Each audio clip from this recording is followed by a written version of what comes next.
여러분, 질문을 하면서 설교의 문을 열기를 원하는데요. 잘 나갈 때 하나님을 섬기는 게 힘들까요?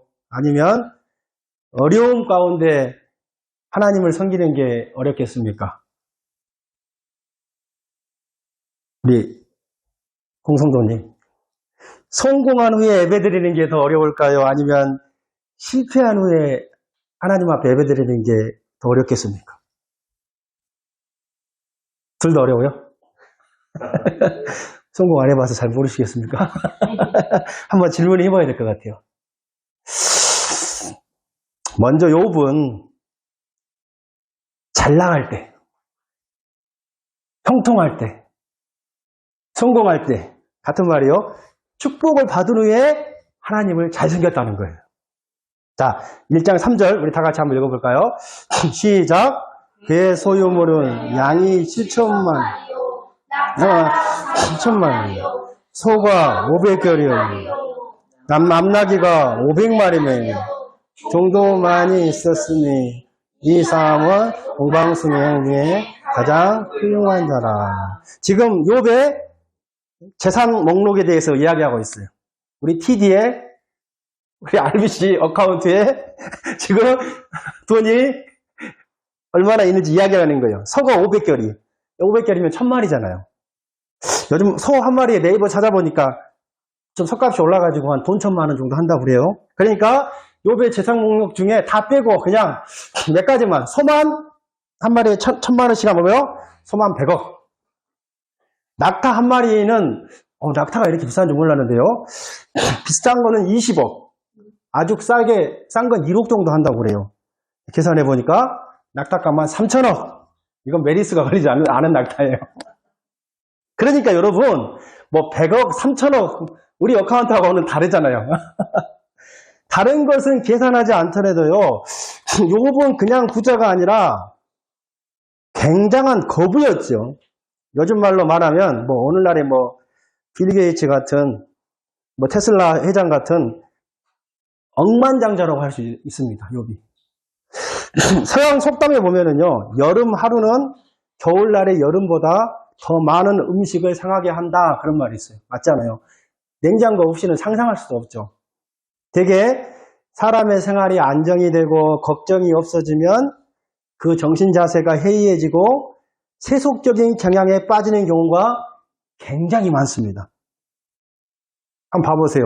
갑자기 부부가 잘 살다가 한 사람이 막 몇천억짜리, 뭐 몇백억짜리 로또가 당첨된다. 제일 먼저 하는 게 뭐예요? 갈라지더라고요. 네. 부정적인 게 영향들을 우리가 많이 보잖아요. 오늘날 교회 현상을 보더라도 생활 수준이 높은 교인일수록 주님과 교회를 멀리하는 경향들이 많다고 해요. 여러분, 그러나 욥이 어떠 있다고요? 잘 나간 후에도 동양 최고의 갑부로 살지라도 변함없이 하나님을 잘 섬겼다는 거예요. 여러분, 얼마나 잘 섬겼습니까? 1장 1절 우리 한번 다 같이 읽어볼까요? 시작. 우스 땅에 욥이라 불리는 사람이 있었는데 온전하고 정직하여 하나님을 경외하며 해서 떠난 자라. 먼저 욥은 온전한 사람이었다고 하는 거예요. 온전하다는 말은요, 순전하다, 진실하다는 말이에요. 이는 사람의 인격에서 나타납니다. 욥은 또한 정직한 사람이었습니다. 정직이라는 말은 도덕적으로, 윤리적으로 허물이 없다는 걸 의미하죠. 여러분, 털어서 먼지 안 나는 사람이 없다는 말이 있는데요. 욥이 바로 아무리 털어도 먼지가 안 나는 사람이었죠. 이거는 인간관계에서 나타나잖아요. 또한 욥은 하나님을 경외하는 사람이었습니다. 경외라는 말은 하나님을 공경한다는 말이잖아요.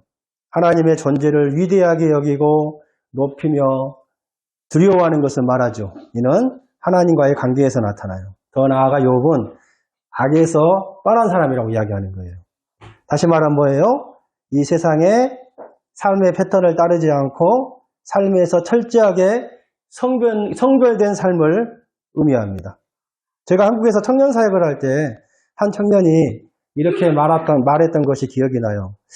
목사님, 직장 생활하면서 욥과 같은 삶을 살기는 불가능해요. 목사님이 교회에서만 일하고 세상을 잘 몰라서 그러신 것 같은데 정말 그렇게 살 수가 없어요. 여러분 정말 그런가요? 욥도 이방 땅에 살면서 자신의 사업을 한 사람이었습니다. 수많은 직원들을 거느리는 큰 회사의 사장님이셨어요. 그 회장님이 그렇게 사셨다면 우리도 능히 그렇게 살 줄로 믿습니다. 더군다나 욥은 아브라함 시대의 사람이었기 때문에 BC 2000년, 2400년 사람이었기 때문에요. 하나님의 계시가 매우 희미했다는 거예요. 그럼에도 불구하고 욥은 온전하고 정직하고 하나님을 경외하고 악에서 떠난 삶을 살았다는 거예요. 믿음의 조상이라고 불리우는 아브라함보다도 훨씬 더 믿음으로 살았던 사람. 그 사람이 바로 욥입니다. 그것도 이스라엘 백성이 아니라 이방인이었다는 거죠. 서울에 어떤 백화점을 경영하는 진실한 성도님이 계시는데 그분은 물건이 팔릴 때마다 하나님 앞에 고개 숙여 이렇게 기도했다고 해요. 하나님, 제가 돈 버는 재미 때문에 주님을 사랑하는 마음이 식지 않게 해주십시오. 비즈니스가 잘 되고 돈이 잘 벌릴 때 오히려 그 신앙이 식어질까 봐 정말로 경건하게 기도하는 그 성도의 신앙이 얼마나 귀한 것입니까? 우리도 통통할 때, 순탄할 때, 잘 나갈 때, 축복받은 후에도 정말로 욥과 같이 살 수 있게 해달라고 기도하시기를 진심으로 바라겠습니다. 두 번째로 욥은 형통할 뿐만 아니라 어려움과 불행 가운데 있었을 때에도 변함없이 하나님을 잘 섬겼어요. 이렇게 하나님을 잘 섬기는 자에게 누구보다도 하나님을 더 사랑하는 신앙의 모범생에게 어느 날 갑자기 예고 없이 고난과 불행이 닥치는 거예요. 그 고난과 불행은 한 번으로 끝나는 게 아니라요. 설상가상도 그런 설상가상이 없어요. 동시다발적으로 네 가지의 엄청난 고통이 욥에게 몰아붙이는 겁니다. 그렇게 하나님을 잘 섬기는 욥에게요. 첫 번째, 소와 나귀 그리고 종들이 하루아침에 날아가 버리는 불행이 찾아옵니다. 우리 욥기 1장 14절과 15절 한번 읽어볼까요? 시작! 사환이 욥에게 와서 이르되 밭을 가고 나귀는 그 곁에서 풀을 먹는데 스바 사람이 갑자기 이르러 그것들을 빼앗고 홀로 종들을 죽였나이다. 홀로 피하여 주인께 아래로 왔나이다. 스바 사람이 공격했다고 그러잖아요. 스바는 오늘날의 에티오피아를 가리킵니다. 커피의 원산지 예가체프. 저도 예가체프 커피를 좋아합니다만은 또한 사도행전 8장에 보면은 7 집사님 중에 한 분인 빌립 집사님이 에티오피아의 여왕 간다기의 국고 제사를 맡은 네시에게 복음을 전합니다. 그곳이 바로 에티오피아 네시를 가리킵니다. 자, 두 번째는요. 이 불행의 전갈이 끝나기도 전에 양과 종들이 하나님의 불, 다시 말하면 천둥과 번개로 죽음을 당한다는 거예요. 16절 한번 읽어볼까요? 시작! 그가 아직 말하는 동안에 또 한 사람이 와서 아뢰되 하나님의 불이 하늘에서 떨어져서 양과 종들을 살라버렸나이다. 나만 홀로 피하였으므로 주님께 내려나이나. 아멘. 세 번째는요. 이 불행의 소식이 채 끝나기 전에 욥의 가장 소중한 재산, 아까 적게는 3천억, 많게는 2조 원에 해당하는 3천만의 낙타가 죽음을 당했다는 비보를 듣게 되죠. 17절 한번 읽어볼까요? 시작! 그가 아직 말하는 동안에 또 한 사람이 와서 아뢰되 갈대아 사람이 새 머리를 지어 갑자기 낙타에게 들려들어 그것을 빼앗으며 활로 종도를 죽였나이다. 나만 홀로 피하였으므로 주인께 아내로 말하나이다. 네 번째는요. 강력한 회오리 바람이나 사막의 돌풍으로요. 눈에 넣어도 아프지 않는 욥은 자녀를 10명을 낳은 것 같아요. 자녀들 10명이 모조리 죽음을 당하는 거예요. 한날 한시에. 18절과 19절 한번 읽어보겠습니다. 시작! 그가 아직 말하는 동안에 또 한 사람이 와서 아뢰되 주인의 자녀들이 그들의 맏아들의 집에서 먹으며 포도주를 마시는데 거친 들에서 큰 바람이 와서 집 내 모퉁이를 치매 그 청년들 위에 무너지므로 그들이 죽었나이다. 나만 홀로 피하였으므로 주님께 하래요. 아멘. 여러분, 이런 어려움 하나만 닥쳐도 우리는 과도한 스트레스를 받습니다. 심한 우울증에 걸려요. 여은이가 이렇게 아파서 머리만 아파도 박 집사님 속은 무너질 것 같아요. 이게 부모의 마음이에요, 여러분. 번아웃 되고요. 욥은요, 한날에 자녀를 다 잃어버린 거예요. 번아웃, 사람이 싫고 하나님이 그렇게 미울 수가 없죠. 그렇죠. 너무 하나님이 미워지는 거예요. 보기도 싫어 죽겠어요. 누가요? 하나님이요. 여러분, 이렇게 쉴 새 없는 고통이 계속돼가지고요, 고난에 또 고난을 당한 여러분, 욥이 얼마나 힘들었겠습니까? 불행과 고난이 다가올 때, 더 나아가 동시다발적으로 더 진한 불행, 에스프레소 커피 같은 더 강한 고난이 강타해 올 때 하나님에 대한 욥의 반응이 어떠했을까요? 이 고난과 불행이 얼마나 힘들었으면 욥의 아내는 욥에게 심한 욕설을 퍼부으면서 집을 나가버렸어요. 그리고 욥기 2장 9절에 뭐라고 해요? 하나님을 욕하고 되져라! 이렇게 하는 남편한테. 하나님을 욕하고 죽어라. 이건 여러분, 인간의 자연스러운 반응입니다. 욥이 비정상적이지 하나님을 욕하러 죽어라고 말한 욥의 아내가 당연히 여러분 정상적이죠. 그렇죠? 목사가 지금 반대로 말하는가요? 이게 정상이죠. 여러분, 욥의 아내 너무 뭐라고 하지 마세요. 그렇게 당했을 때 욥의 아내처럼 반응하지 않은 사람이 얼마나 되겠습니까, 여러분? 그 마음의 상처가 얼마나 컸으면 그렇게 했겠습니까? 자기 뱃속으로 애를 10명이나 낳았는데요. 하나님께서 한날에 데려가셨는데요.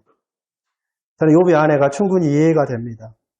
하나님을 누구보다도 잘 믿고 잘 섬겼기에 어쩌면 하나님에 대한 큰 배신감이 있었기 때문에 원망과 분노와 불평이 있지 않겠습니까?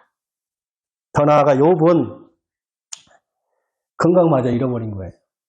마지막 남은 보루가 마지막 건강이잖아요. 욥은 온몸이 병들었다는 거예요.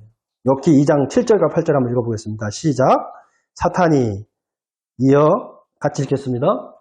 사탄이 이어 앞에서 물러가서 욥을 쳐서 그의 발바닥에서 전기가 나게 한지라. 욥이 제 가운데 앉아서 질그릇 조각을 가져다가 몸을 긁고 있더니 몸이 썩어 들어가고요. 쑤시고 아프고 너무 가려워서 기아 조각으로 긁어서 피가 철철 흐름에도 불구하고 그 상처를 긁고 있는 거예요. 여러분, 너무 가렵기 때문에 그 욥의 모습을 한번 생각해 보십시오. 머리끝부터 발끝에서 머리끝까지 정수리까지 종기가 생긴 거예요. 더 나아가 욥의 친한 친구들은 욥을 위로하러 와서요. 위로하지는 못할 망정 네가 이렇게 저주받는 게 인과응보라고 이야기하는 거예요. 네가 잘은 우리는 몰라도 하나님께 큰 죄를 지었기 때문에 하나님께서 너에게 천벌을 내리셨다고. 네 아들 죽는 거 네 잘못이라고. 네 재산 몰수당한 거, 네 건강 악화된 거 네 잘못이라고. 정죄하고요. 너 당장 지금 회개하라고. 너 그렇게 살면 안 된다고. 너 똑바로 살라고. 친한 친구들이 위로하지 못해주고 정죄하고 있는 거예요. 여러분, 욥의 처참한 모습이 그려지십니까? 하루아침에 경제적으로 완전히 파산당했습니다. 가정을 잃었어요. 10명의 자녀가 죽고요. 사랑하는 아내는 하나님을 저주하고 이혼하고 집을 떠나버린 거예요. 온몸에 상한 곳이 없이 머리부터 발끝까지 병들었습니다. 친구들은 선입견과 편견을 가지고 욥을 정죄합니다. 그럼에도 불구하고 하나님은 의로운 욥에게 침묵하세요. 하나님이라도 위로의 말씀을 해주셨으면 좋았을 텐데 하나님도 아무 말씀 안 하시는 거예요. 욥의 편은 아무도 없어요. 여러분, 이런 최악의 불행 가운데, 최악의 감정 가운데 여러분 욥이 어떤 액션을 취한지 아십니까? 먼저 한번 따라해 보실까요? 욥은 자살했다. 자살했나요?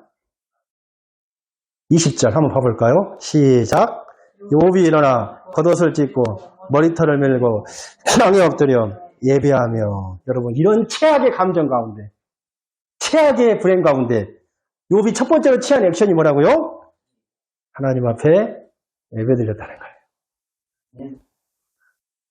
부르신 곳에서, 우리 그런 노래 있잖아요. 어떤 상황 속에서도 욥은 하나님 앞에 예배드렸다는 것입니다. 하나님을 경배했다는 거예요. 두 번째, 욥은 최악의 감정 가운데 위대한 신앙 고백을 하며 하나님을 찬송합니다. 21절 한번 읽어보겠습니다. 시작. 이르되 내가 모태에서 알몸으로 나왔사온지 로 돌아가올지라. 주신 이도 여호와시요 거둔 이시도 여호와시니 여호와의 이름이 찬송을 받으실지어다 하고. 아멘. 세 번째, 욥은 이 모든 일에 입술로 범죄하지 않고 하나님을 원망하지 않았다는 거예요. 우리의 문제죠. 입이 너무 쉽게 열린다는 거죠. R.A. 토레이가 엄청난 말을 하셨더라고요. 본인은 성령 충만하지 않으면 입을 열지 않았다고 하는데요. 욥 봐보세요. 22절 시작. 이 모든 일에 욥이 범죄하지 아니하고 하나님을 향하여 원망하지 아니하니라. 아멘. 우리 중에요, 역경에는 무척 강하지만 순경에는 매우 연약한 사람들이 있어요. 반대로 순탄할 때는 매우 강하지만 어려움이 오면 형편없이 무너지는 사람이 있습니다. 이 순조로운 환경은 우리를 타락하게 하고 부패하게 만든다면 역경은 비겁하게 하고 체념하게 하고 마지막에는 자학에 빠지고 낙심하게 만들죠. 여러분 덥습니까? 괜찮습니까?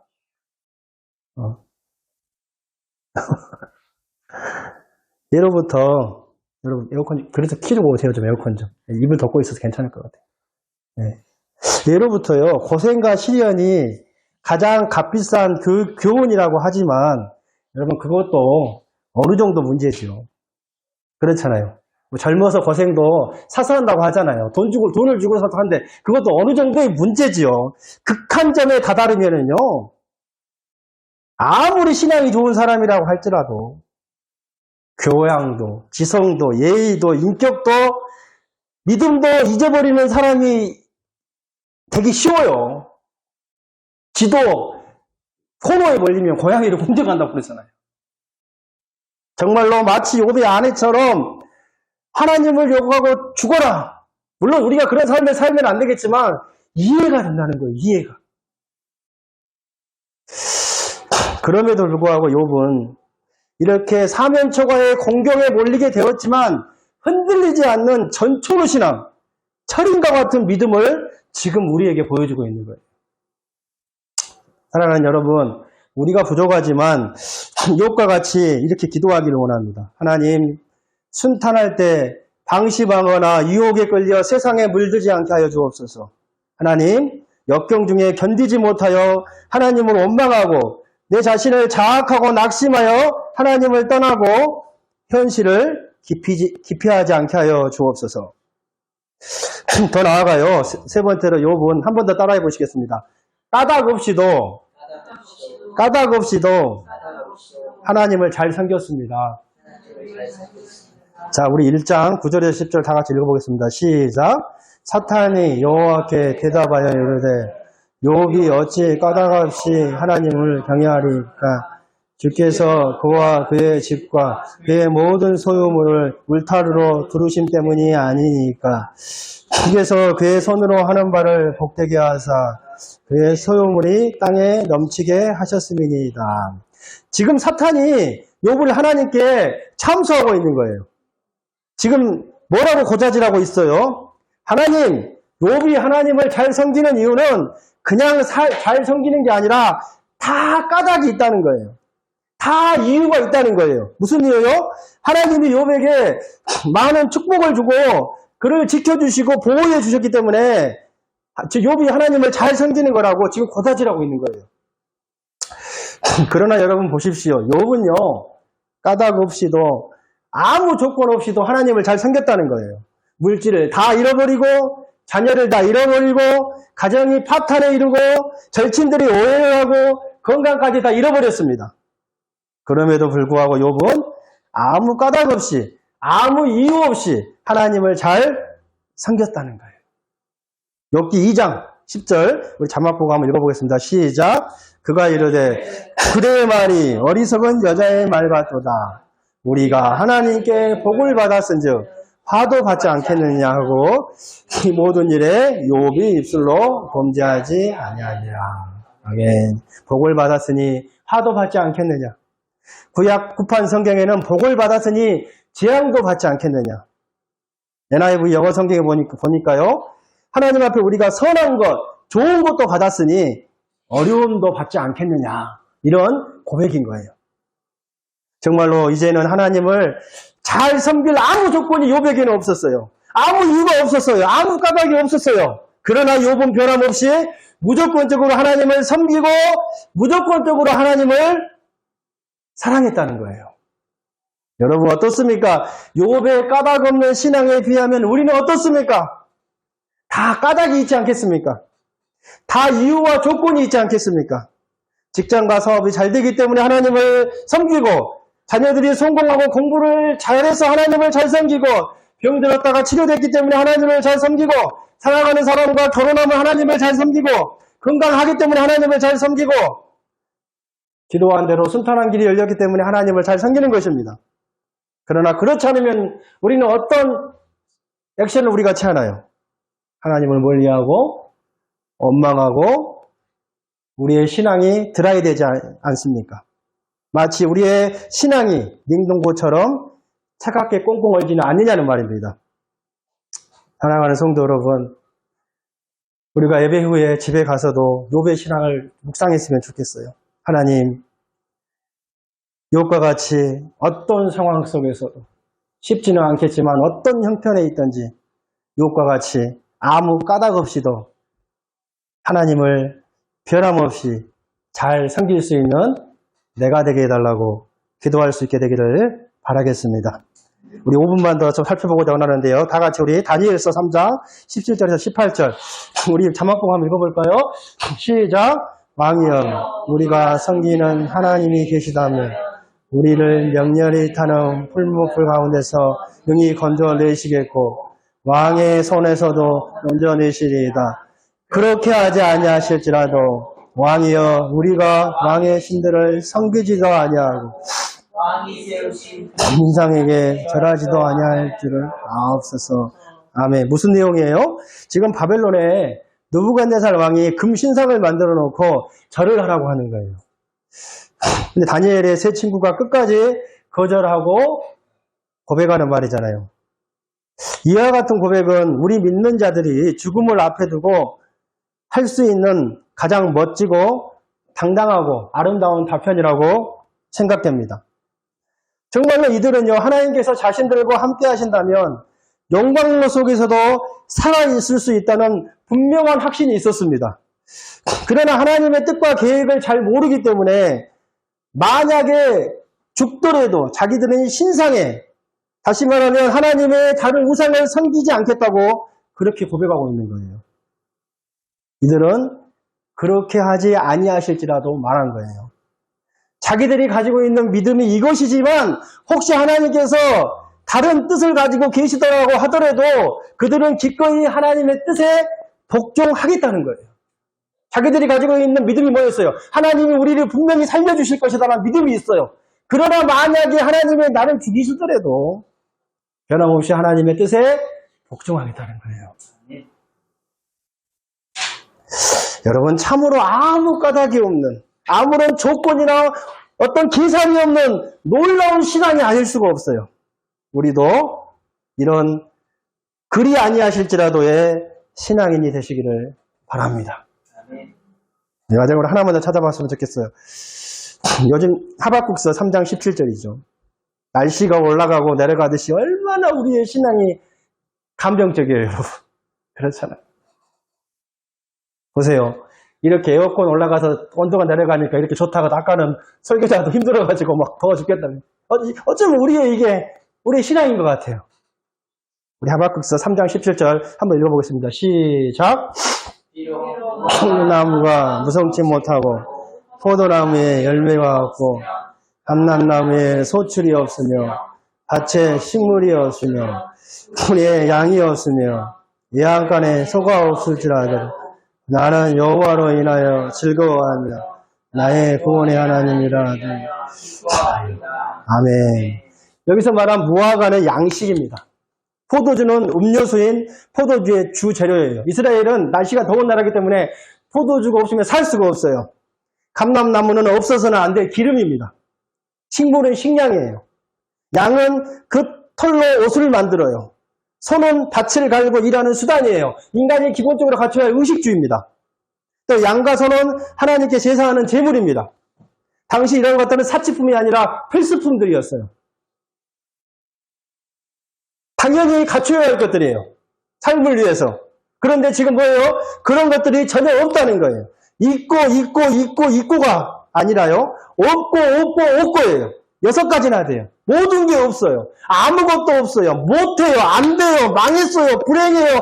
절망적이고 막다른 골목이고 절대절명의 위기 상황일지라도 하박국 선지자의 고백이 뭐예요? 나는 하나님께 그럼에도 불구하고 감사하겠습니다. 하나님께 그럼에도 불구하고 기뻐하겠습니다. 그렇게 선포하고 있는 거예요. 여러분 한번 생각해 보세요. 이런 상황에 무슨 감사가 나오겠어요? 신랄 같은 단 한 줄기 희망도 없고 깨알 같은 감사의 조건도 찾아보기 어려워요. 여러분 정신병자 아니면 불가능합니다. 제정신으로는 가능하지 않아요. 오히려 원망하고 불안해하고 하나님을 향해 삿대질하는 게 정상입니다. 그럼에도 불구하고 하박국 선지자는 하나님께 감사하고 기쁨을 잃지 않겠다고 찬양하고 있는 거예요. 여러분 우리도 하박국과 같이 없어도 감사하고 기뻐할 수 있는 그런 수준 높은 내공이 있는 그런 신앙을 장성한 그런 신앙을 소유할 수 있게 되기를 바라겠습니다. 이제 말씀을 정리하겠습니다. 욥에 대한 평가가 어떻습니까? 사람들의 평가. 아까 1장 1절에 우스 땅의 아라비아 사막 북부 지역을 말하는데요. 우리가 살펴본 대로 욥은 온전한 사람이었고 정직한 사람이었고 하나님을 경외하는 사람이었고 악에서 떠난 사람이었어요. 이게 누구의 평가예요? 사람들의 평가였습니다. 하나님은 욥에게 뭐라고 평가합니까? 1장 8절이에요. 여호와께서 사단에게 이르시되 내가 내 종 욥을 주의하여 보았느냐? 그와 같이 온전하고 정직하여 하나님을 경외하며 악에서 떠난 자는 세상에 없었다는 거예요. 이에 대한 욥에 대한 사람들의 평가와 하나님에 대한 평가였어요. 여러분, 누군가가 우리의 신앙을 평가한다면, 우리의 신앙 어때, 누구 신앙 어때 평가한다면 우리는 어떤 대답을 듣겠습니까? 우리가 부족하지만 우리 교인들 앞에, 우리 가족들 앞에, 우리 이웃들에게, 더 나아가 우리 하나님에게 우리의 신앙이 인정받기를 원합니다. 칭찬받기를 원해요. 그렇게 하기 위해서는 여러분 우리가 순탄할 때뿐만 아니라 어려운 가운데 있을지라도 더 나아가 아무 까닭 없이 아무 조건 없이 우리가 하나님 앞에 얼마나 흥정을 많이 합니까? 기도의 흥정 많이 하잖아요. 하나님 이렇게 해주시면 이렇게 해주겠습니다. 이렇게 하겠습니다. 얼마나 하나님 앞에 계산기를 많이 두드리나요? 그런 하나님 욥과 같이 아무 조건 없이 그리 아니하실지라도 아무것도 없을지라도 이런 전천후의 신앙 철인과 같은 신앙을 소유할 수 있게 되기를 진심으로 축원드리겠습니다.